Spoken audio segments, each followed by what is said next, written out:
Karet.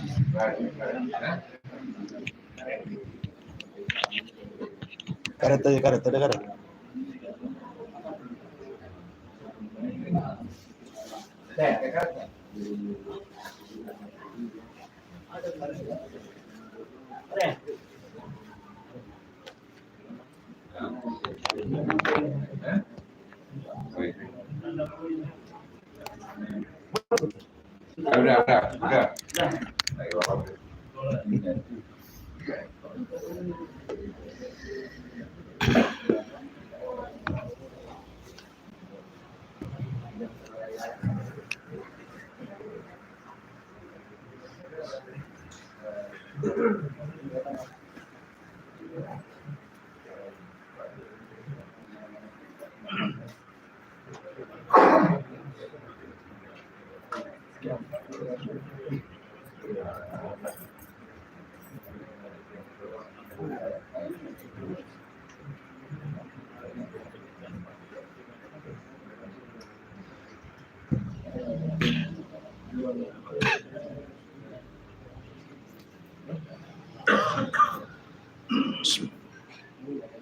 Bismillahirrahmanirrahim. Assalamualaikum warahmatullahi wabarakatuh.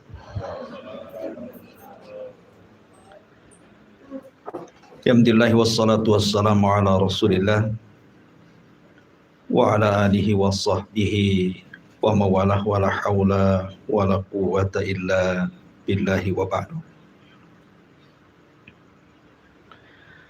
Alhamdulillah, di malam hari ini kembali kita mengkaji tafsir,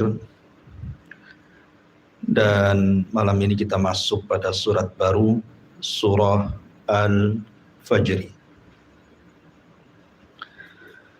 Dalam tertib Al-Quran, surah Al-Fajr itu masuk pada surat yang ke-89 dengan 30 ayat, 139 kalimat, 573 huruf,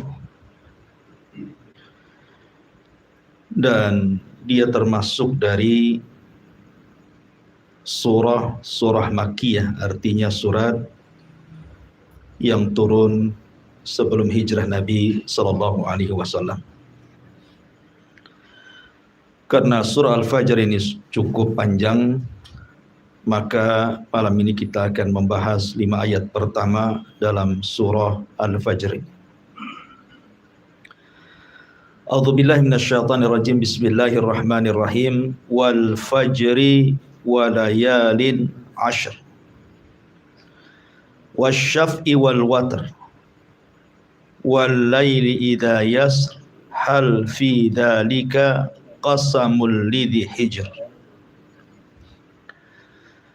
Wal fajri, demi waktu fajar. Walayalin 'ashri, demi malam yang 10. Wasyaf'i wal watri, demi yang genap dan yang ganjil. Walaili idza yasri, demi malam apabila berlalu. Hal fi dzalika qasamul lidhi hijr. Apakah pada yang demikian itu terdapat sumpah yang dapat dicerna orang-orang yang berakal. Ma'asyiral muslimin yang dimuliakan Allah Subhanahu wa taala. Di dalam ayat ini Allah Subhanahu wa taala bersumpah dengan waktu fajar. Sekali lagi saya ulang-ulang, kaidah sumpah dalam Al-Quran, apabila Allah Subhanahu wa taala bersumpah dengan makhluk, berarti makhluk itu punya keistimewaan di hadapan Allah. Dan paling banyak dalam Al-Quran itu Allah bersumpah dengan waktu, karena waktu inilah yang akan ditanya.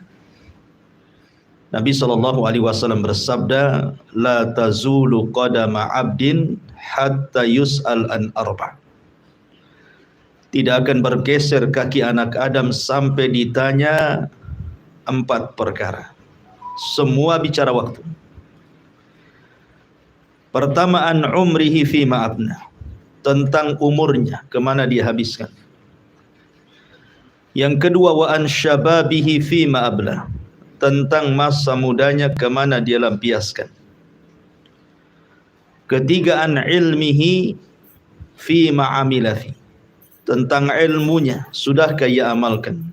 Dan mencari ilmu butuh waktu, mengamalkannya juga butuh waktu. Wa an malihi min aina iktasabahu wa fima anfaqahu, tentang hartanya dari mana dan kemana dia belanjakan. Mencari harta juga butuh waktu. Artinya bahwa waktu ini akan ditanya. Makanya dalam Al-Quran paling banyak Allah bersumpah dengan waktu. Wadduha, demi waktu duha. Wal asri, demi waktu asar. Di sini wal fajri, demi waktu fajar. Ma'asyiral muslimin yang dimuliakan Allah Azza wa Jalla, mungkin saya akan sedikit panjang lebar bicara tentang waktu fajar, karena banyak rahasia di waktu fajar ini, walaupun sebagiannya sering saya jelaskan. Kenapa Allah Subhanahu wa Ta'ala sampai bersumpah dengan waktu fajar? Setiap umat itu punya permulaan hari, dan permulaan hari bagi umat Islam itu waktu fajarnya. Disinilah Allah Subhanahu wa Ta'ala pertama kali menurunkan wahyu kepada Rasul di Gua Hira. Kapan? Di waktu fajar.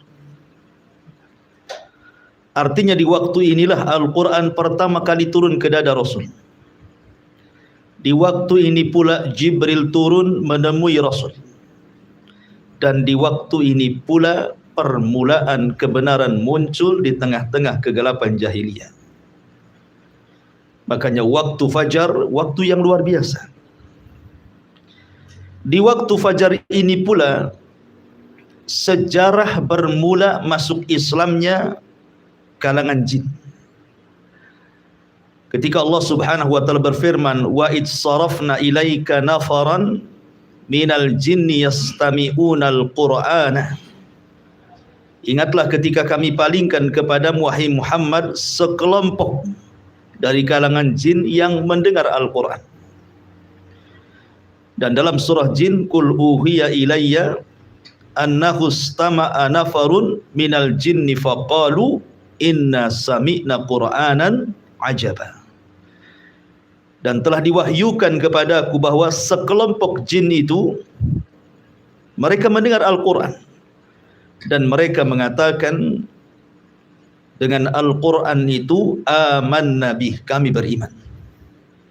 Artinya sejarah kaum jin yang beriman kepada Nabi SAW dan Islam itu dimulai waktu fajar.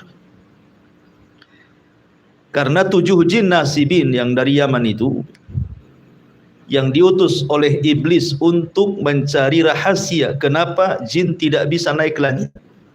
Karena ketika itu difungsikan bintang-bintang untuk melempar syaitan. Rupanya jin yang diutus iblis ini nyasar ke kebun kurma. Dalam riwayat ke pasar ukat. Lah ketika itu Nabi SAW sedang salat fajar. Maka mereka mendengar Al-Quran dan beriman. Jadi waktu fajar awal permulaan bangsa jin beriman, dan dengan sebab itulah kemudian Islam menyebar di kalangan jin. Ya. Ma'asyiral muslimin yang dimuliakan Allah Subhanahu wa Ta'ala.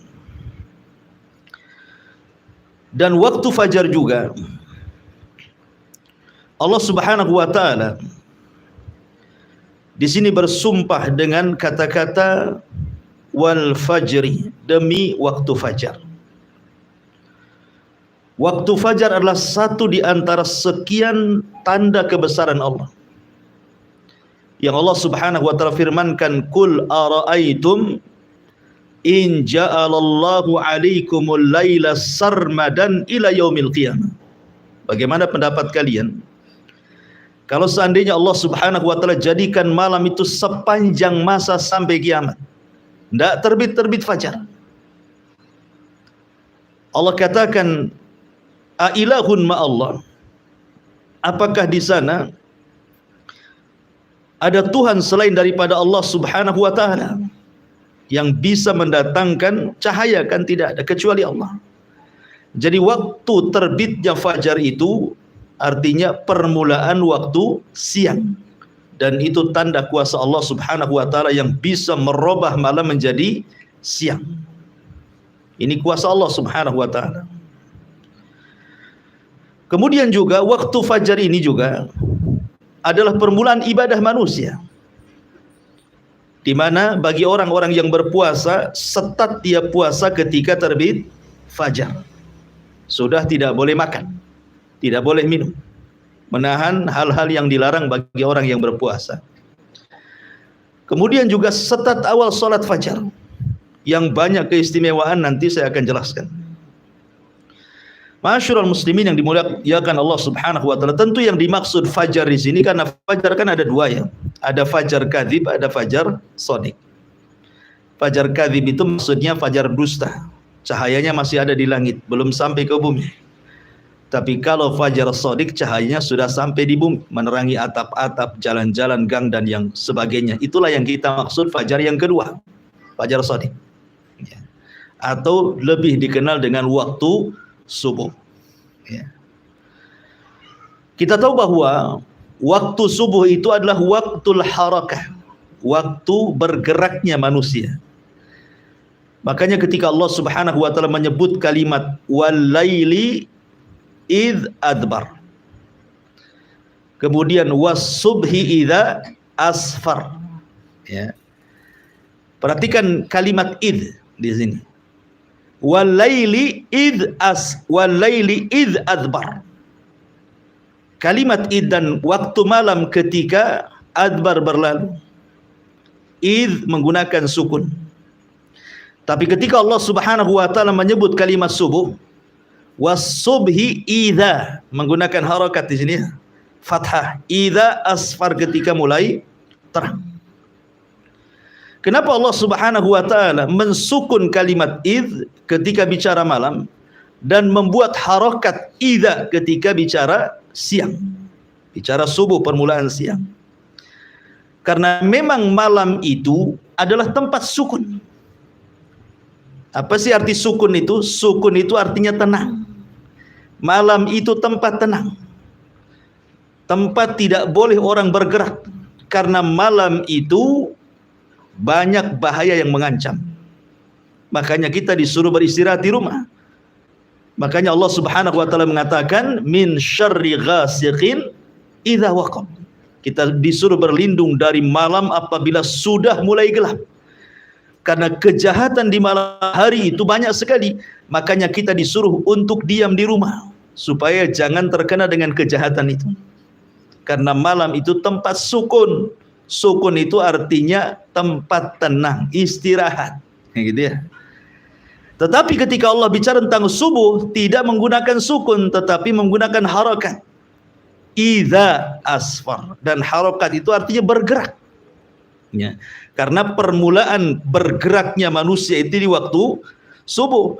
Begitulah Allah Subhanahu wa taala jadikan siang untuk bergerak dan Allah jadikan malam untuk sukun tenang. Allah katakan wa ja'alna an-nahara ma'asha wa ja'alna al-laila libasa wa ja'alna an-nahara ma'asha, dan kami jadikan malam itu untuk pakaian selimut bagi kalian, sebagaimana Allah jadikan siang itu untuk mencari maisha. Makanya Allah juga membuat suasana dibedakan. Kalau suasana malam itu cenderung dingin, ya kan, cenderung dingin karena tidak ada matahari, sehingga cocok untuk istirahat. Ya. Tapi kalau siang Allah buat matahari sehingga panas, sehingga cocok untuk bergerak. Dan permulaan pergerakan manusia itu di waktu subuh. Makanya para ulama mengatakan selambat-lambatnya seorang muslim bangun itu di azan pertama. Karena azan subuh 2 kali. Ya, azan subuh itu 2 kali kan. Azan pertama itu untuk membangunkan sholat subuh, dan azan kedua itu untuk sholat subuh. Selambat-lambatnya seorang mukmin itu bangun di azan pertama. Ya, jangan sampai bangun di azan kedua. Karena Nabi SAW di azan pertama menghentikan para qiyamul lail dan mengatakan beristirahatlah kalian dan bangunlah bagi orang-orang yang tidur, kata Rasul.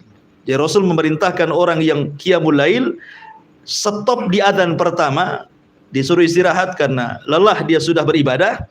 Tetapi bagi orang-orang yang tertidur disuruh bangun.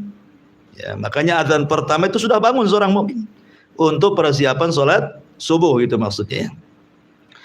Ma'asyiral muslimin yang dimuliakan Allah Azza wa Jalla, dalam hadis Bukhari riwayat Abdullah ibn Abbas radhiyallahu anhuma, Nabi SAW mengatakan, nusirtu bis saba wa uhlikatil adu bid dabur. Kata Nabi SAW, aku ditolong dengan angin subuh dan kaum Ad dihancurkan dengan dabur angin sore. Di sini menunjukkan bahwa terkadang angin itu ada angin yang membawa rahmat, ada angin yang membawa adab. Kapan angin itu membawa rahmat? Ketika di waktu subuh. Itu angin membawa rahmat yang disebut dengan angin sobah. Syurul muslimin yang dimuliakan Allah Subhanahu wa taala. Lah, waktu subuh ini sampai-sampai Nabi SAW, kenapa apabila menyerang sebuah kaum, dalam sebuah hadis yang dikeluarkan Imam Bukhari, Nabi SAW itu tidak pernah menyerang musuh di waktu siang, tidak pernah menyerang musuh di waktu sore, tidak pun menyerang musuh di waktu malam. Nabi kalau menyerang musuh itu menunggu waktu subuh. Ya, menunggu waktu subuh. Jadi apabila kemudian di sebuah daerah yang hendak diserang itu dia mendengar suara azan, maka Rasul tidak akan menyerang. Berarti daerah itu dianggap daerah muslim. Tapi kalau seandainya dia tidak mendengar azan, maka Rasul akan menyerbunya. Dari sini kata Syekhul Islam Ibn Taimiyah rahimahullahu taala, bahwa di antara perbedaan biladul muslim wa biladul kufar, negeri dikatakan negeri Islam dan negeri dikatakan negeri kafir, itu salah satunya apabila masih terdengar suara azan. Kalau suara azan di mana-mana, berarti negeri itu negeri Islam. Walaupun mungkin di undang-undang negara itu tidak 100% mengamalkan undang-undang Islam, tetapi di negeri itu bebas suara azan itu mantul dari satu tempat ke tempat yang lainnya, berarti negeri itu negeri Islam. Hanya semata-mata mendengar azan, karena azan itu bagian syiar gitu ya, bagian syiar. Berarti ketika syiar nampak, berarti negeri itu negeri Islam. Karena ada sebagian firqah di negeri kita ini yang mudah mentogut-togutkan negara. Bahwa negara kita ini negara togut, presidennya togut, menterinya togut, maka siapa yang dukung togut? Jadi yang nggak togut dia aja. Kan gitu ya. Tapi sudah dibubarkan sama pemerintah. Alhamdulillah. Ya. Ma'asyiral muslimin yang dimuliakan Allah Subhanahu wa taala. Lah, Nabi SAW kalau tidak mendengar suara azan, maka Rasul menyerbu. Makanya dalam surah Al-Adiyat, apa kata Allah Subhanahu wa taala? Fal mughirati subha.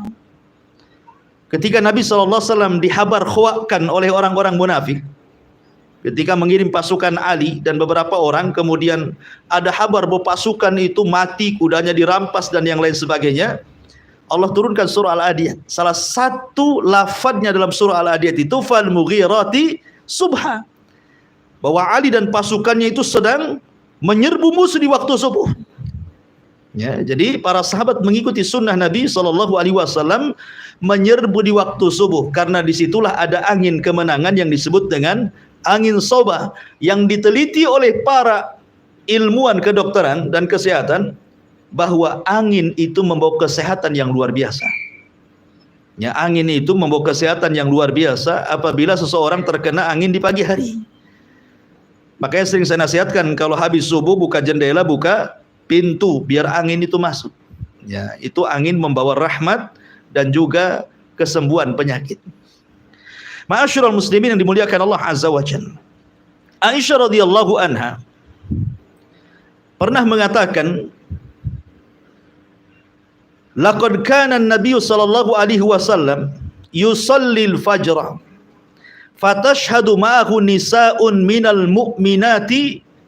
mutalaffi'atin bimurutihin thumma yarji'na ila buyutihin ma ya'rifuhunna ahadun minal ghalas.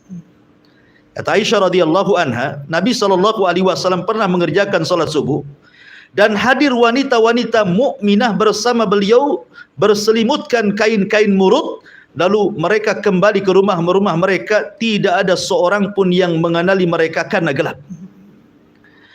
Kalau kita melihat hadis-hadis Rasul tentang solat berjamaahnya wanita di zaman Rasul, sahabiah-sahabiah itu, Anda tidak akan dapat riwayat mereka solat jamaah di waktu zuhur, di waktu asar, di waktu maghrib, di waktu isya, kecuali subuh. Ya, coba cek riwayat. Sahabiah-sahabiah itu, mereka di waktu subuh suka ikut berjamaah bersama Nabi. Tapi di solat-solat yang lainnya tidak ada riwayatnya. Bukan berarti kemudian wanita tidak boleh solat berjamaah di masjid di solat zuhur, asar, maghrib, bisa boleh, tidak ada masalah. Tetapi di rumah mereka lebih baik, kan begitu. Tetapi khusus solat fajar ada riwayatnya. Wanita-wanita itu keluar rumah untuk solat fajar. Kenapa? Sekali lagi, karena mencari berkah waktu pagi, karena Nabi SAW bersabda, Allahumma barik li ummati fi bukuriha. Ya Allah, berkahi umatku di waktu paginya. Ya Allah, berkahi umatku di waktu paginya. Makanya mereka keluar mencari berkah sepanjang perjalanan dari rumah itu ke masjid. Ya, makanya rugi kalau seandainya orang-orang yang tidak keluar ke masjid dalam melaksanakan sholat fajar. Itu waktu berkah. Ada angin soba di situ. Kemudian di sini juga ada faedah bahwa lihat bagaimana wanita-wanita ini keluar, mereka mengenakan dan menutup jilbab-jilbab mereka. Padahal gelap. Gelap saja mereka pakai jilbab, artinya menutup aurat, apalagi terang gitu ya. Menunjukkan bahwa para sahabiah Nabi SAW teramat sangat malu kepada diri mereka. Gelap-gelap pun mereka pakai menutup aurat semuanya. Apalagi tidak gelap gitu ya. Ya, sekarang terbalik gitu. Gelap makin dibuka, terang pula ditutup. Ya. Ma'asyiral muslimin yang dimuliakan Allah Azza wa Jalla. Ini secara umum keutamaan waktu fajar. Ya. Kemudian juga waktu fajar ini kalau kita melihat sejarah, Fir'aun itu dihancurkan di waktu fajar. Di tanggal 10 Muharram di waktu fajar, Fir'aun itu ditenggelamkan. Ditenggelamkan oleh Allah Subhanahu wa taala, disaksikan oleh Musa dan Bani Israel. Makanya ketika Musa melihat Fir'aun ditenggelamkan di waktu fajar, dia berpuasa sebagai bentuk syukurnya.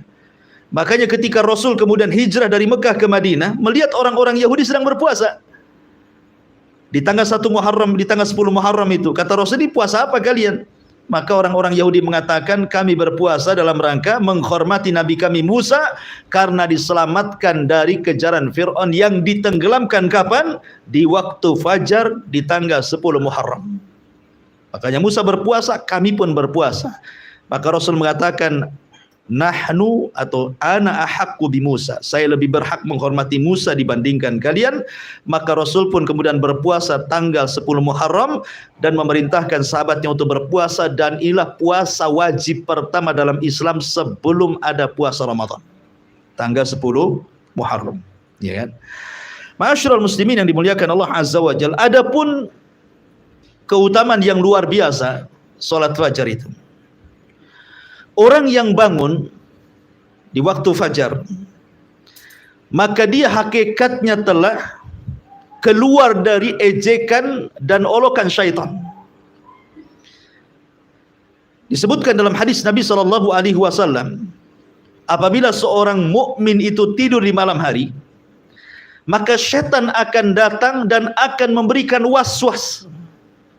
Makanya kita berlindung dari waswas syaitan. Min syarri al-waswasil khannas, ya, dari waswas yang ditimbulkan oleh syaitan dari kalangan jin. Apa waswasnya? Maka syaitan akan datang kepada orang yang tidur itu, kemudian mengencingi telinganya. Setiap dia kencingi telinganya, maka dia akan berikan waswas dan mengatakan, "Lailun tawilun farkud," kata syaitan itu. Malam masih panjang, tidur saja. Padahal sudah fajar tuh, masih aja malam masih panjang, tidur saja. Setiap dikencingi ngomong begitu waswasnya tuh.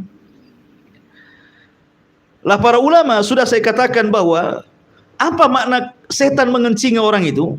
Yang pertama artinya setan sedang mengejek orang itu. Coba bayangkan dikencingi, apa enggak diejek itu? Kita saja diludahi, sakit hati kan itu, apalagi sampai dikencingi itu muka kita. Setan hari-hari mengencingi telinga kita, ini ejekan setan kepada kita. Makna yang kedua artinya setan hendak menyumpat telinga orang tersebut sehingga dia tuli dari kebenaran. Apapun nasihat kepada dia ditolaknya. Makanya orang yang jarang sholat fajar maka keras hatinya dan sulit mendapatkan nasihat. Karena sudah tuli itu, sudah dikencingi hari-hari oleh setan sehingga peka telinganya, nggak mau nerima kebaikan. Makna yang ketiga, hakikat artinya setan betul-betul mengencingi telinganya. Maka orang yang bangun di waktu fajar, pertama dia berzikir setelah bangun, maka hilang satu ikatan, ya. Kemudian dia pun berwudu, maka hilang dua ikatan. Kemudian dia pun sholat fajar, maka hilang tiga ikatan. Dalam hadis Nabi SAW mengatakan, selain setan mengencingi orang yang tidur, setan pun mengikat tengkuk setiap orang yang tidur. Lah tengkuk inilah ketika diikat, sengaja diikat supaya susah bangun, supaya lewat subuh gitu, maksudnya diikat tengkuknya itu. Terkadang dimimpikan oleh setan supaya orang ini tidak bangun. Makanya ketika dia terbangun hilang satu ikatan. Ketika dia berwudu hilang dua ikatan. Ketika dia sholat hilang tiga ikatan. Kata Nabi SAW, maka orang ini akan menjadi tayyibun nafsi nasyatan. Maka dia akan semangat hidupnya, tahu jalan hidupnya, dan hatinya akan bersih, tidak ada kedengkian. Tetapi kalau dia tidak bangun, maka sebaliknya kata Nabi SAW, wa illa khabithun nafsi kaslan, dia menjadi pemalas dan juga hatinya dikotori dengan hasad dan kedengkian. Bahkan sebagian para ulama mengatakan khabithun nafsi artinya akan banyak masalah-masalah yang menimpa tanpa tahu apa sebabnya. Jadi orang yang tidak pernah sholat subuh itu akan banyak masalah itu, ya. Ma'asyiral muslimin yang dimuliakan Allah Azza wa Jalla.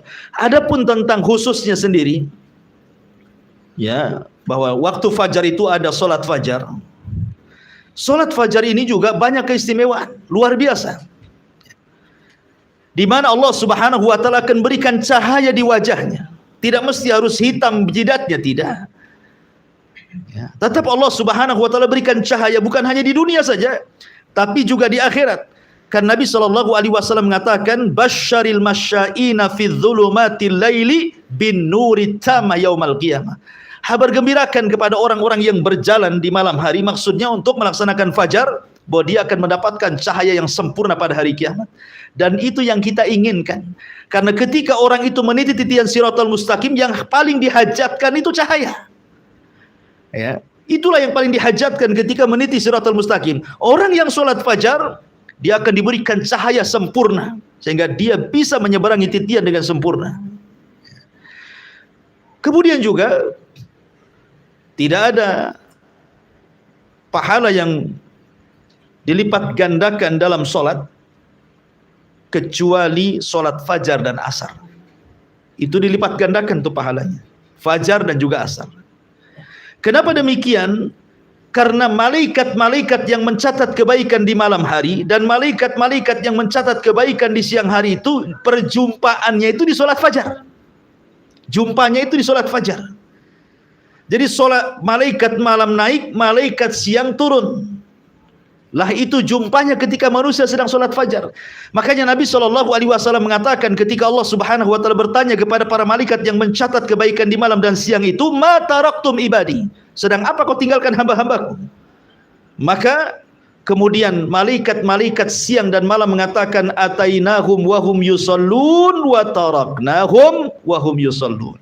Kami datang mereka sedang sholat, kami tinggalkan mereka sedang sholat. Artinya sholat fajar dicatat oleh malaikat malam plus dicatat oleh malaikat siang, didobelkan pahalanya.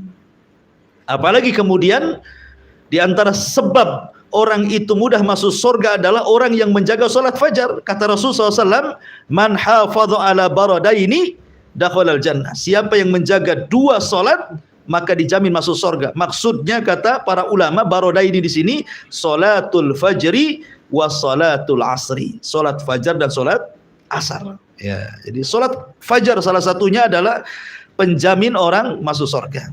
Bahkan lebih daripada itu, kata Nabi sallallahu alaihi wasallam, man shallal fajri fi jama'atin thumma qa'ada yadhkurullaha hatta tatlu asy-syamsu thumma shalla rak'ataini kanat ka ajri hajjatin wa umratin tamman. Barang siapa yang salat fajar berjamaah, tentu di masjid, kemudian dia setelah itu berduduk mengingat Allah Subhanahu wa taala sampai terbit matahari, kemudian dia salat 2 rakaat syuruk, apa pahalanya? Seperti haji dan umrah secara sempurna. Dan itu tidak didapati dalam salat-salat yang lainnya. Mendapatkan ibadah haji dan umrah loh, tanpa harus pergi ke Mekah sana, itu kan luar biasa. Hanya duduk setelah salat fajar sampai terbit matahari, itu pahalanya sudah luar biasa. Bahkan lebih daripada itu, orang yang sholat fajar, maka dia akan mendapatkan perlindungan sampai waktu sore hari. Fi dhimmatillah. Kata Nabi SAW, man shalla subha fahuwa fi dhimmatillah. Barang siapa yang sholat subuh, bahkan 1 hari itu dia mendapatkan jaminan perlindungan Allah. Artinya kalau dia sholat subuh, betul-betul sholat subuh, berarti tidak perlu takut dalam siang itu. Tidak perlu takut dari orang yang hasad apabila hasad. Tidak perlu orang takut apabila orang sedang menyihir apabila dia menyihir. Tidak perlu orang takut apabila orang sedang dengki, sedang menzalimi, dan begitu seterusnya. Karena orang ini mendapatkan naungan dan perlindungan Allah. Kalau dia betul-betul melaksanakan sholat subuh. Ini jaminan loh dari Nabi SAW, man shalla subha fahuwa fi dhimmatillah. Barang siapa yang sholat subuh, berarti 1 hari itu dia dalam lindungan Allah Subhanahu wa taala. Bahkan kata para ulama, min fadli salatil fajri fi waqtiha annaha tajlibur rizqal wasi'. Bahwa orang yang sholat subuh pada waktunya, maka hakikatnya dia sedang membentangkan rizkinya yang luas. Makanya Nabi SAW tadi sudah saya singgung, doanya adalah Allahumma barik li ummati fi bukuriha. Ya Allah, berkahi umatku di waktu paginya. Makanya lihat para sahabat Nabi SAW ketika mereka meninggalkan sholat subuh pada waktunya, walaupun 1 kali seumur hidupnya, itu menjadi penyesalan sampai wafatnya. Itu sahabat Nabi itu. Jadi dia tidak sholat subuh pada waktunya 1 kali seumur hidupnya, tapi menjadi penyesalan sampai wafatnya. Anas bin Malik radhiyallahu anhu yang pernah saya ceritakan, ketika menyerbu satu daerah di bawah kekuasaan Persia, namanya Tustar, kota terbesar juga di bawah kekuasaan Persia. Di zaman Umar bin Khattab radhiyallahu anhu, Umar mengutus para sahabat untuk menaklukkan Tustar. Subhanallah. Orang-orang Persia sama dengan orang Yahudi, suka membuat benteng. Sehingga untuk menghancurkan benteng itu sulit banget, ya. Sehingga para sahabat kewalahan sampai sebulan, 2 bulan, 1 tahun, 1 tahun lebih, sampai 1 tahun setengah loh, untuk merobohkan benteng itu tidak bisa. Karena musuh itu selalu memanah menombak dari atas, sehingga tidak bisa mendekati benteng. Sampai 1 tahun setengah loh. Bayangkan pengepungan yang cukup lama itu bisa membuat kekalahan loh. Karena namanya orang ngepung itu perlu biaya, perlu makan, perlu istirahat, dan begitu seterusnya kan gitu. Tapi Allah Subhanahu wa ta'ala takdirkan benteng itu roboh di waktu fajar. Subhanallah. Benteng itu roboh di waktu fajar. Karena waktu fajar itu waktu lengahnya manusia, lagi ngantuk-ngantuknya kan itu. Robohlah benteng itu. Masuklah tentara kaum muslimin, kemudian mampu menaklukkan Tustar dalam waktu sesingkat-singkatnya. Mulai terbit fajar sampai terbit matahari, kalah Tustar itu. Padahal ngepungnya 1,5 tahun tuh. Gitu ya. Naklukannya hitungan jam.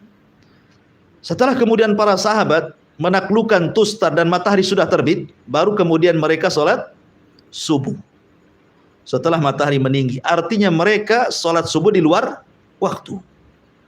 Dan ini pernah dilakukan Rasul ketika perang Ahzab. Kan Rasul harus menjaga parit.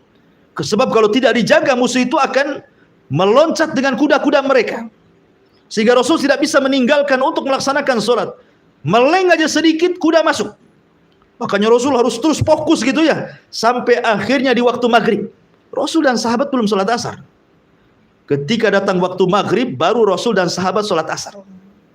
Artinya Rasul pun pernah melaksanakan sholat di luar waktu karena peperangan, kan itu. Anas bin Malik radhiyallahu an apabila disebutkan perang Tustar selalu menangis. Kenapa? Sampai ditanya, bukankah perang Tustar Allah menangkan? Kenapa engkau menangis, wahai Anas? Kata Anas bin Malik radhiyallahu an, aku tidak menyesali perang Tustar. Itu kemenangan dan kebahagiaan dan nikmat Allah yang Allah anugerahkan kepada kita kaum muslimin. Tapi aku menangis apabila disebutkan perang Tustar karena ketika itu aku tidak sholat subuh pada waktunya melainkan setelah terbit matahari. Dan itu menjadi penyesalan Anas ibn Malik sampai wafatnya. Satu kali loh ya, dia tetap sholat, cuman sholat di luar waktu. Dan itu pun karena dururah, namanya perang. Ya. Ada waktu-waktunya tidak bisa kita melaksanakan sholat khauf ketika genting-gentingnya perang. Makanya Rasul pun pernah meninggalkan asar dan waktu sholat asar di waktu maghrib. Begitu juga sahabat sholat fajar ketika terbit matahari. Artinya ada kemimpinan satu subuh kan. Secara hukum fikih tidak ada masalah. Anas bin Malik radhiyallahu anhu dan bagi para sahabat yang lain bahwa sholat tepat waktu itu, apalagi sholat fajar, itu sesuatu yang berharga bagi mereka. Jangankan sholat wajibnya, sholat sunnahnya saja lebih baik dibandingkan dunia dan isinya, kan itu. Rak'atai al-fajri khairun minad dunya wa ma fiha. Sholat rakaat fajar saja lebih baik dibandingkan dunia dan isinya. Yang namanya dunia dan isinya kan macam-macam. Ada mobil, ada rumah mewah, ada tanah macam-macam ya. Tapi tidak lebih baik daripada 2 rakaat sunnah fajar. Kalau 2 rakaat sunnah fajar saja itu segitu pahalanya, gimana subuhnya? Yang merupakan kewajiban Allah Subhanahu wa taala. Makanya kenapa sholat sunnah 2 rakaat fajar itu disebut rak'ataini khafifataini, 2 rakaat yang diringankan. Tidak boleh panjang-panjang. Ya. Makanya ditentukan kan bacaannya. Rakaat pertama qul ya ayyuhal kafirun, kan itu ya. Rakaat yang kedua qul huwallahu ahad. Ya. Dipendekkan, kenapa? Karena yang dipentingkan bukan 2 rakaat salatnya tapi subuhnya. Ya. Nanti kalau kelamaan 2 rakaat fajarnya, nanti lemas ketika subuhnya. Tidak mungkin orang mendahulukan yang sunnah dibandingkan yang wajib, kan begitu ya. Makanya dibuat ringanlah solat itu supaya subuh bisa dipanjangkan. Makanya sependek-pendeknya Rasul solat subuh itu paling pendek membaca 100 ayat dalam Al-Quran. Di antara sekian solat yang disunahkan dipanjangkan itu solat subuh. Sholat subuh itu dipanjangkan dibandingkan sholat-sholat yang lainnya. Karena paling pendek Rasul membaca 100 ayat di sholat subuh itu. Menunjukkan panjang dibandingkan sholat yang lain. Ma'asyiral muslimin yang dimuliakan Allah Azza wa Jalla. Apalagi yang lebih hebat dibandingkan itu. Orang yang menjaga sholat fajar, ikhwan, itu akan mendapatkan kenikmatan yang paling besar dari semua nikmat yang ada di dunia dan semua nikmat yang ada di surga. Dia akan mendapatkan kenikmatan yang lebih besar dibandingkan semua nikmat yang ada di bumi. Bahkan semua nikmat yang ada di surga. Apa itu? Ru'yatullah, memandang wajah Allah. Ketika Nabi SAW berkumpul bersama para sahabatnya, kemudian melihat bulan purnama. Apa kata Rasulullah? Kata Nabi SAW, innakum satarawna rabbakum kama tarawna hadzal qamar la tudamuna fi ru'yatihi fa istata'tum alla taghlibu ala salati qabla tulu'i syamsi wa qabla ghurubiha faf'alu, kata Rasulullah. Kalian akan melihat Rabb kalian sambil melihat bulan, kata Rasul. Kalian akan melihat Rabb kalian seperti kalian melihat bulan itu. Tidak berdesak-desakan. Ya kan? Kalau lihat bulan kan enggak berdesak-desakan kan? Karena tinggal nengok aja ke atas nampak bulan kan itu. Rasul ingin menyamakan cara melihat, bukan Allah seperti bulan, bukan, cara melihat. Ya. Kemudian kata Nabi SAW, kalau kalian ingin, ya, alla taglibu ala salati qabla tulu'il fajri wa qabla ghurubihi faf'alu. Kalau kalian ingin melihat Allah Azza wa Jalla, ya, maka jangan pernah terkalahkan untuk melaksanakan salat sebelum terbit matahari, maksudnya subuh, dan sebelum terbenam matahari, waktu artinya salat asar. Bahwa orang yang menjaga dua salat ini sebab terbesar kita mendapatkan kenikmatan yang jauh lebih nikmat dibandingkan surga itu sendiri, apalagi nikmat dunia berupa ru'yatullah azza wa jalla, melihat dan memandang wajah Allah Subhanahu wa taala. Ma'asyiral muslimin yang dimuliakan Allah Subhanahu wa taala, kemudian juga waktu fajar ini salah satunya adalah salatul fajri taqi min adzabillahi wa ghadabi wa iqabi. Bahwa salat fajar itu bisa menghindarkan dari azab Allah, kemarahannya, bahkan iqabnya. Dan salatul fajar min asbabin najati minan nar, salat fajar itu diantara penyebab seseorang terhindar dari neraka. Tentu ada beberapa perkara yang membantu kita untuk bangun di waktu fajar. Secara global ada 5. Yang pertama, jangan lupa baca doa sebelum tidur. Karena itu hal yang bisa membangunkan kita di akhir malam. Kemudian yang kedua, jangan bermaksiat sebelum tidur. Karena maksiat itu yang membuat orang tidak bisa bangun di waktu subuh. Kemudian yang ketiga, berusaha untuk membayangkan keistimewaan sholat fajar. Yang sudah saya jelaskan, bahwa kalau bangun di sholat fajar itu waktu yang sangat istimewa. Orang kalau sudah tahu keutamaannya pasti ingin mengejarnya. Maka rasakan keutamaan sholat fajar supaya mudah bangun. Kemudian yang keempat, al-hirsu ala nafsi sifatil munafiqin ala nafsi. Berusaha, kalau saya tidak bangun subuh berarti ada sifat munafik dalam dada saya. Saya tidak hendak jadi munafik. Maka dia akan berusaha untuk bangun. Kemudian yang terakhir, tentu kita bisa minta tolong kepada, kalau yang sudah punya istri atau pasangan, atau kita bisa minta tolong pada handphone gitu ya, dibuat alarm gitu ya, supaya mudah bangun. Makanya di sini karena sedemikian rupa pahala ibadah di waktu fajar ini, dan waktu fajar sendiri adalah waktu yang sangat istimewa, makanya Allah Subhanahu wa taala bersumpah wal fajri, demi waktu fajar. Ini yang pertama. Kemudian Allah mengatakan walayalin ashrin. Layalin ashrin. Ada 4 penafsiran. Layalin ashri, malam yang 10 itu apa saja?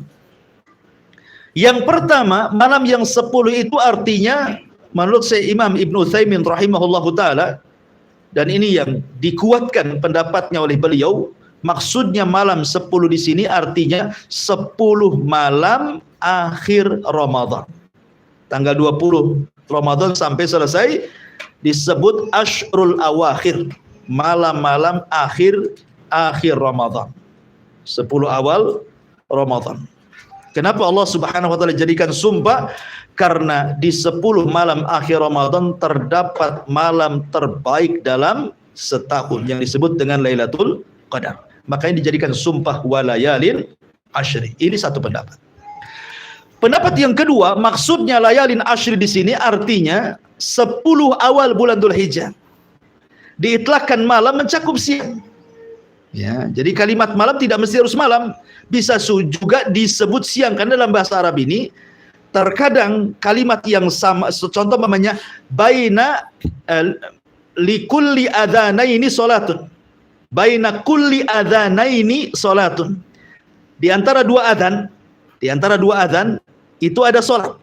Maksudnya adzan yang pertama adzan yang kita ma'ruf, adzan yang kedua maksudnya kok qomat gitu ya. Jadi apabila disebut malam itu juga mencakup siang. Makanya ketika para ulama membahas ada enggak qobliyah Jumat, ada enggak hukum qobliyah Jumat, ya, menjadi khilaf para ulama. Ada yang mengatakan ada qobliyah Jumat, berdalil dengan setiap 2 adzan itu ada sholat di situ. Maksudnya adzan dan qomat. Mereka berdalil dengan dalil ini. Tetapi bukan qobliyah yang dimaksud para ulama. Jadi yang membolehkan qobliyah Jumat itu bukan artinya sholat rawatib, bukan. Bukan sholat rawatib kayak ba'diyah qobliyah, bukan. Maksudnya hadis di antara 2 adzan itu sholat, maksudnya sholat nafilah, sholat sunnah, gitu maksudnya ya. Jadi antum boleh sholat di antara 2 adzan, ya, Kalau umpamanya untuk menghindari fitnah kan gitu, kita di mana? Kadang-kadang kalau kita duduk terfitnah pula kan. Jadi kita melaksanakan sholat sebelum Jumat itu bukan rawatib, ingat ya, bukan rawatib, tetapi sholat sunnah. Dalilnya ini, di antara dua adzan itu ada sholat maksudnya ya. Dan adzan pertama, adzan itu ya adzan yang kedua itu maksudnya qomat. Ya, ini bagi yang berpendapat bolehnya sholat sebelum Jumat, tetapi bukan rawatib niatnya. Ini yang kita katakan, kalau mereka mengatakan qobliyah, kita katakan tidak ada qobliyah sebelum Jumat. Tidak ada. Ya, tidak ada hadisnya. Adapun hadis ini bukan bicara qobliyah, bicara tentang sholat nafilah, sholat sunnah, karena keumuman hadis di antara dua adzan itu ada sholat di situ. Ya, kalaupun kita sholat sebelum Jumat, bukan qobliyah, sekali lagi bukan qobliyah ya, tapi itu nafilah, mengambil keumuman hadis ini, maksudnya begitu. Ataupun sholat mutlak, mulai datang ke masjid antum sholat 2 rakaat salam tanpa dibatasi. Itu yang disunahkan di sholat Jumat gitu ya. Balik bahwa malam itu juga terkadang diitlakkan adanya siang. Makanya para ulama ada yang mentafsirkan bahwa 10 malam di sini artinya 10 awal bulan Dzulhijjah. Dan itulah siang terbaik dalam setahun. Kalau malam terbaik dalam setahun 10 akhir Ramadan, kalau siang terbaik dalam setahun 10 awal bulan Dzulhijjah. Karena di situ tergabung banyak amalan. Ada kurban, gitu ya. Ada haji di situ. Ya, kemudian amalan yang beramal di 10 awal bulan Dzulhijjah itu sebanding dengan orang yang mati syahid dalam hadisnya kan. Makanya itu adalah siang-siang terbaik dalam sejarah 10 awal bulan Dzulhijjah. Itu penafsiran yang kedua. Penafsiran yang ketiga, layalin ashri itu artinya 10 akhir dari puasanya Nabi Musa. Nabi Musa alaihi salatu wassalam, awalnya dia berpuasa berapa hari? 30 hari. Salasina lailan. Jadi ingat, syariat dulu dengan syariat sekarang beda ya. Kalau Musa itu puasa malam. Kalau syariat Nabi Musa itu puasa di malam hari. Tapi kalau syariatnya kita puasa di siang hari. Dan puasa di siang hari jauh lebih afdal dibandingkan puasa di malam hari. Jadi malam itu untuk mereka, siang untuk kita. Nabi Musa alaihi salatu wassalam puasa di malam hari sampai 30 hari. Ketika di hari 30, karena dia akan berdialog dengan Allah Azza wa Jal, maka dia mengambil siwak untuk menyiwak giginya, karena takut bau, membatalkan puasanya. Tapi Allah Subhanahu wa taala kemudian datang dan mengatakan kepada Musa, jangan kau batalkan puasamu. Jangan kau batalkan puasamu, karena bau mulutnya orang yang berpuasa jauh lebih wangi di sisi Allah dibandingkan minyak kasturi. Maka Allah katakan tambah 10 hari lagi. Makanya Allah mengatakan wa atmamnaha bi ashrin wa tamma miqatu rabbih arba'ina lailan. Maka Musa pun menyempurnakan 10 hari lagi, sehingga sempurnalah dari 30 menjadi 40 malam. Disitulah turun Taurat. Jadi 10 malam di sini artinya 10 malam akhir daripada puasanya Nabi Musa. Ya. Akhir daripada puasanya Nabi Musa. Ini penafsiran yang ketiga. Penafsiran yang terakhir adalah yang dimaksud layalin ashri di sini adalah 10 awal bulan Muharram. 10 awal bulan Muharram itu masuk pada penafsiran walayalin ashri. Walaupun sekali lagi pendapat Syekh Utsaimin rahimahullah taala cenderung kepada lail di sini artinya 10 akhir bulan Ramadan. Ini ayat yang kedua. Wal fajri walayalin ashri. Kemudian Allah mengatakan wasyaf'i wal watr. Wasyaf'i wal watr, demi yang genap dan yang ganjil. Apa maksudnya demi yang genap dan yang ganjil ini? Ada yang mengatakan maksudnya yang ganjil itu Allah. Allah kan ahad satu. Adapun yang genap itu adalah makhluknya. Karena ketika Allah Subhanahu wa taala menciptakan makhluk pasti berpasang-pasangan. Ya kan? Ada langit, ada bumi, ada lautan, ada daratan, ada jin, ada manusia, ada perempuan, ada laki-laki. Nah, pasti berpasang-pasangan itu, ya. Makanya Allah Subhanahu wa taala berfirman kan ketika min kulli syai'in khalaqna zawjayn dalam surah Az-Zariyat ayat 49, min kulli syai' wa min kulli syai'in, dan dari segala sesuatu yang Allah ciptakan itu khalaqna zawjaini, pasti kami akan ciptakan berpasang-pasangan.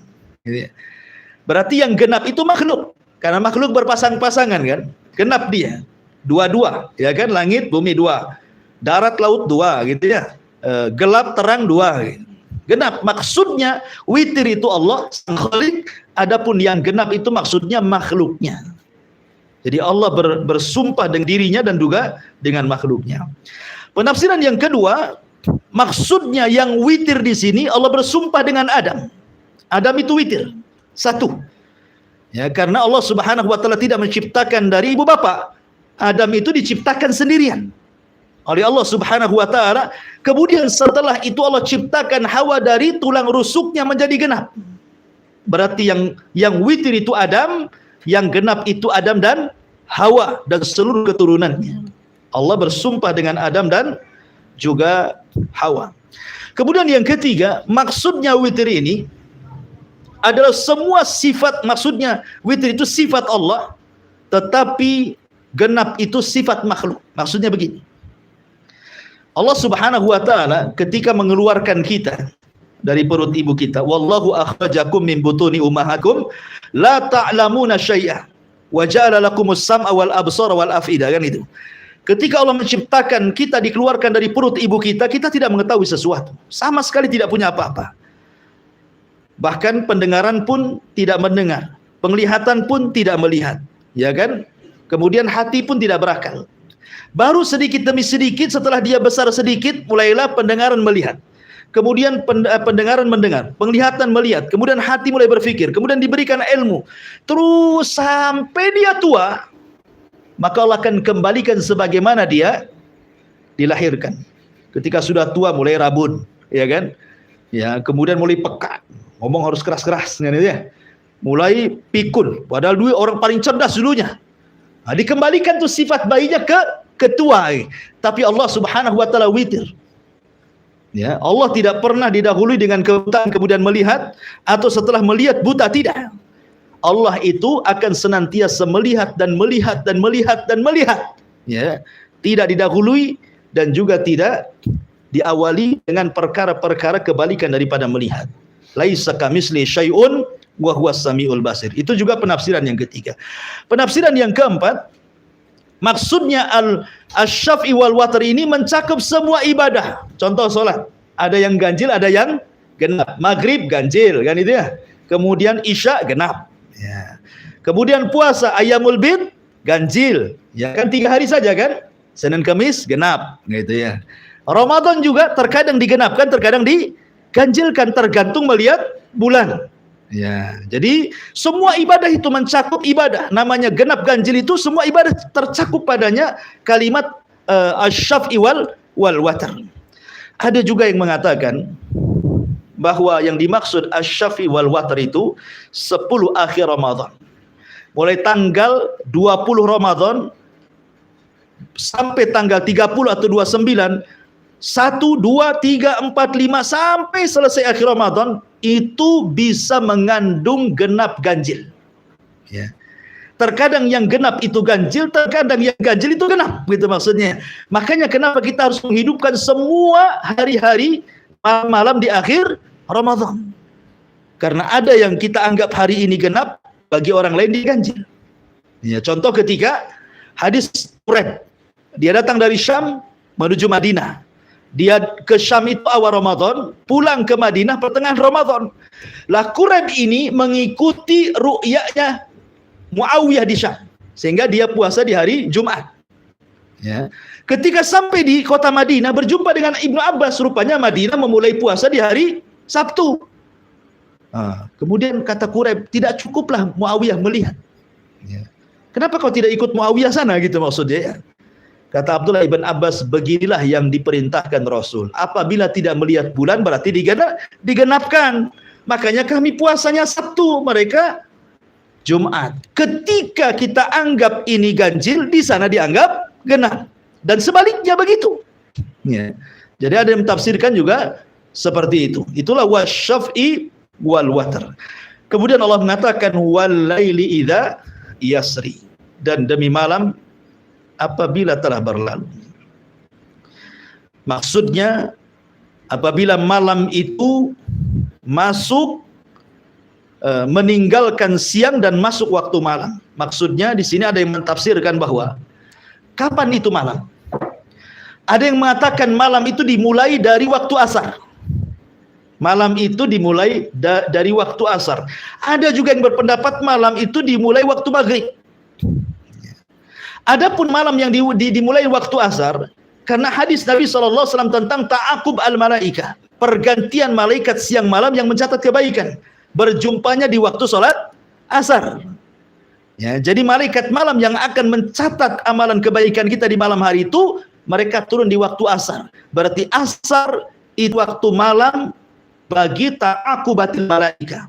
Ya, pergantian malaikat siang dan malam dimulai waktu asar. Disitulah waktu dicatatnya dua pahala malaikat siang dan malam. Makanya sebagian ulama mengatakan malam itu dimulai waktu asar. Berarti kalau kita cerita tentang i'tikaf, berarti masuknya di waktu asar. Ketika kita bicara tentang Lailatul Qadar, berarti Lailatul Qadar itu dimulai di waktu asar. Gitu maksudnya. Bagi pendapat ini. Ya.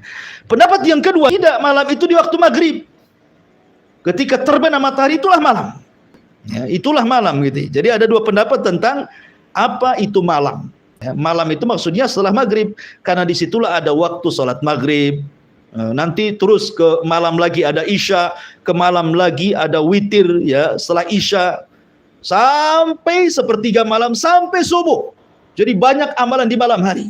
Dan saya sudah jelaskan bahwa ibadah di malam hari lebih afdal dibandingkan ibadah di siang hari. Ya, makanya Allah jadikan sumpah malam itu dalam suratul Fajr. Kemudian yang paling utama tentu di malam hari adalah 10 akhir atau sepertiga akhir malamnya. Kan malam itu kan ada permulaan, ada pertengahan, ada akhir. Yang paling utama dari malam itu adalah akhir malam, sepertiga malam akhir. Disinilah rahasia rizki, rahasia berkah, rahasia umur, rahasia macam-macam di sini. Ya, ketika Allah turun ke langit dunia, kemudian mengatakan siapa yang minta ku kasih, siapa yang berdoa ku kabulkan, siapa yang minta ampun ku ampuni. Maka kalau orang bangun di sepertiga malam, mintalah sesuatu yang akan berlalu setelah terbit fajar sampai terbenam matahari kembali. Disitulah rahasianya. Ya, di sepertiga malam akhir. Dan yang terakhir Allah mengatakan di sini hal fi dzalika qasamul lidzi hijr. Apakah pada yang demikian itu terdapat sumpah yang dapat diterima orang-orang yang berakal? Tentu orang yang berakal akan memanfaatkan hal-hal yang sudah saya jelaskan di sini. Ya, betapa banyak keutamaan waktu fajar, 10 malam, ya kan? Kemudian asy-syaf'i wal watr dan ibadah-ibadah di malam hari. Tentu kalau dia berakal akan mengambil pelajaran dari itu semuanya. Kecuali orang yang tidak berakal tentu tidak akan mengambil dari sumpah-sumpah Allah yang 4 ini. Wallahu alam, ini diantara surah Al-Fajr ayat 1 sampai 5. Insyaallah kita lanjutkan di minggu depan surat Al-Fajr lanjutannya. Taib, sebelum saya tutup, kalau ada yang mau bertanya silahkan.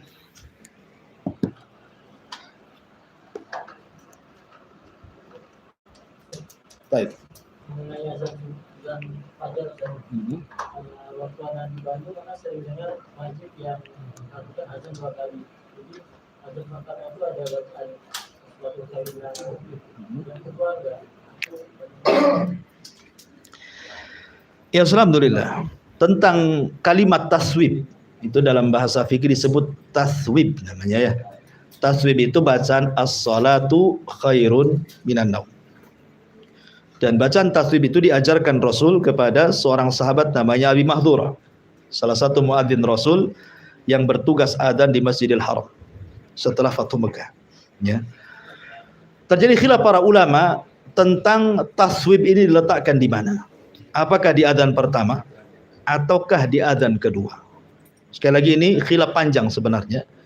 Tidak mungkin saya bentangkan ya, karena juga perlu pembahasan. Memang ada sebagian para ulama mengatakan taswib itu di adzan pertama. Di adzan pertama maksudnya sebelum adzan subuh. Ya. Tapi ada juga yang mengatakan bahwa riwayatnya tidak kuat sehingga taswib itu dikembalikan kepada adzan subuh. Maksudnya ya ma'ruf adzan subuh as-salatu khairu minan naum. Ya, walaupun saya sendiri cenderung kepada pendapat adzan subuh as-salatu khairu minan naum. Tapi kalau seandainya ada di adzan pertama dia mengatakan as-salatu khairu minan naum, tidak ada masalah. Dan itu juga ada sebagian pendapat ulama seperti itu. Ini kalimat taswib namanya. Jadi ini perkaranya luas masalah fikih. Ya bagi Anda yang mengatakan as-salatu khairu minan naum di adzan pertama silahkan, karena juga ada ulamanya yang berpendapat seperti itu. Bagi yang sholat subuh juga silahkan. Dan saya cenderung kepada sholat subuh. Wallahu a'lam.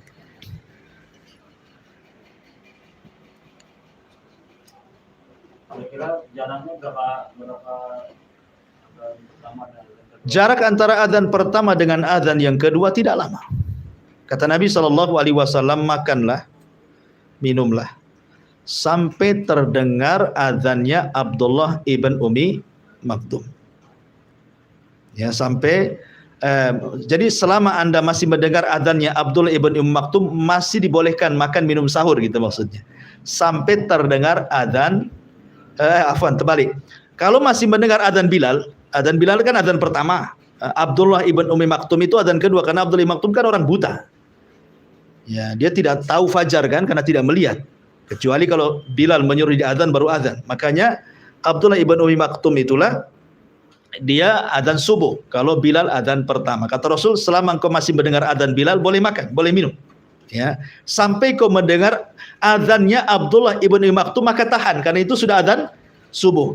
Dan dalam hadis Zaid, ketika Nabi SAW ditanya soal jarak antara sahur dia dengan azan subuh berapa? Seperti membaca 50 ayat Al-Quran. Ya, mungkin boleh juga ini jadikan standar bahwa dari azan pertama dengan azan kedua itu ya sekitar bacaan 50 ayat dalam Al-Quran. Tidak lama, jangan lama-lama. Jam subuh, jam 3 azan pertama ya tidur lagi. Itu kan gunanya untuk membangunkan sholat subuh. Jadi mendekati waktu subuh. Ya, kalau jam 3 itu ya untuk sholat malam namanya. Nanti 3 kali pula azan. Gitu.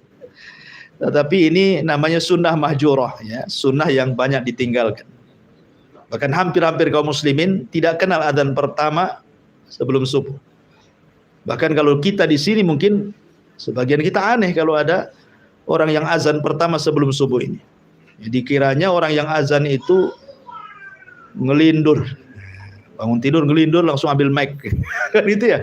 Padahal yang ngelindur itu, yang ngomong ngelindur itu, dia yang tidak paham bahwa itu diantara sunnah Nabi SAW. Taib ini di YouTube ada pertanyaan dari Habibi Sidoarjo. Masya Allah, orang Sidoarjo nonton. Assalamualaikum Ustaz, saya ingin bertanya bagaimana dengan waktu hujan. Ustaz, apakah bisa mengundang bala atau rahmat Ustaz? Dan apakah ada ciri-cirinya Ustaz? Ya bismillah, alhamdulillah. Hujan itu adalah rahmat, tetapi bisa menjadi bala. Sebagaimana ada seorang Arab Badui datang kepada Rasul sedang khutbah Jumat. Bayangkan Rasul sedang khutbah Jumat, namanya Badui. Tiba-tiba kemudian orang ini langsung ngomong, ya Rasulullah, ya desa kami hancur, paceklik, kepanjangan, tanah belah dan begitu seterusnya. Hewan kami kelaparan, kami pun kelaparan. Berdoalah kepada Allah untuk dihujani. Maka Nabi SAW langsung berdoa. Tiba-tiba turun hujan 1 minggu. Banjir gak karu-karuan. Tadi minta hujan jadi banjir hujannya. Karena gak berhenti-berhenti hujannya. Jadi banjir. Bukannya bawa rahmat, bawa bala jadinya. Minggu depannya dia datang kepada Nabi SAW. Dan mendoakan, ya Rasulullah hujan kegedean. Kata, banjir desa kami itu. Tolonglah hentikan, berdoalah kepada Allah. Maka Rasul berdoa kepada Allah. Dan mengatakan, Allahumma Allahumma hawalaina wala alaina. Allahumma alal akam wal ajda ila akhir hadis lah pokoknya. Lupa lafadznya. Ya Allah, pindahkan hujan itu bahasanya. Pindahkan ke bukit-bukit, pindahkan ke gunung-gunung, ke tempat-tempat yang banyak pohonnya. Ya. Jadi ada doanya untuk memindahkan bala supaya hujan itu tidak menjadi azab dan menjadi rahmat. Ada doanya. Seperti Nabi SAW berdoa seperti itu. Allahumma hawalaina wala alaina. Ya Allah, jangan sampai hujan ini menjadikan adab kepada kami, jadikan rahmat kami. Ya Allah, pindahkan hujan ini ke bukit-bukit, ke gunung-gunung gitu ya. Jadi ada, ya tidak semua, banyak kita lihat, kita saksikan saja kalau di Jakarta itu di YouTube atau di TV itu kan sampai banjir masuk ke rumah sampai satu pusar. Ya, masih untung kalau tingkat rumahnya, kalau nggak tingkat yang ngungsi lah dia. Ya, terkadang bisa menjadi bala, terkadang juga menjadi rahmat. Ya, rahmat dari Allah Subhanahu wa taala. Tapi hujan itu walaupun dicela, ya tetap saja hujan, dia makhluk Allah Azza wa Jalla, nggak peduli dengan celaan kita. Ya, maka jangan pernah mencela hujan. Tetapi berdoalah kepada Allah agar hujan ini dipindahkan ke tempat lain. Jangan dicela. Ya. Karena dia makhluk Allah. Allah yang memerintahkan, seperti matahari. Kan ada orang yang mencela matahari.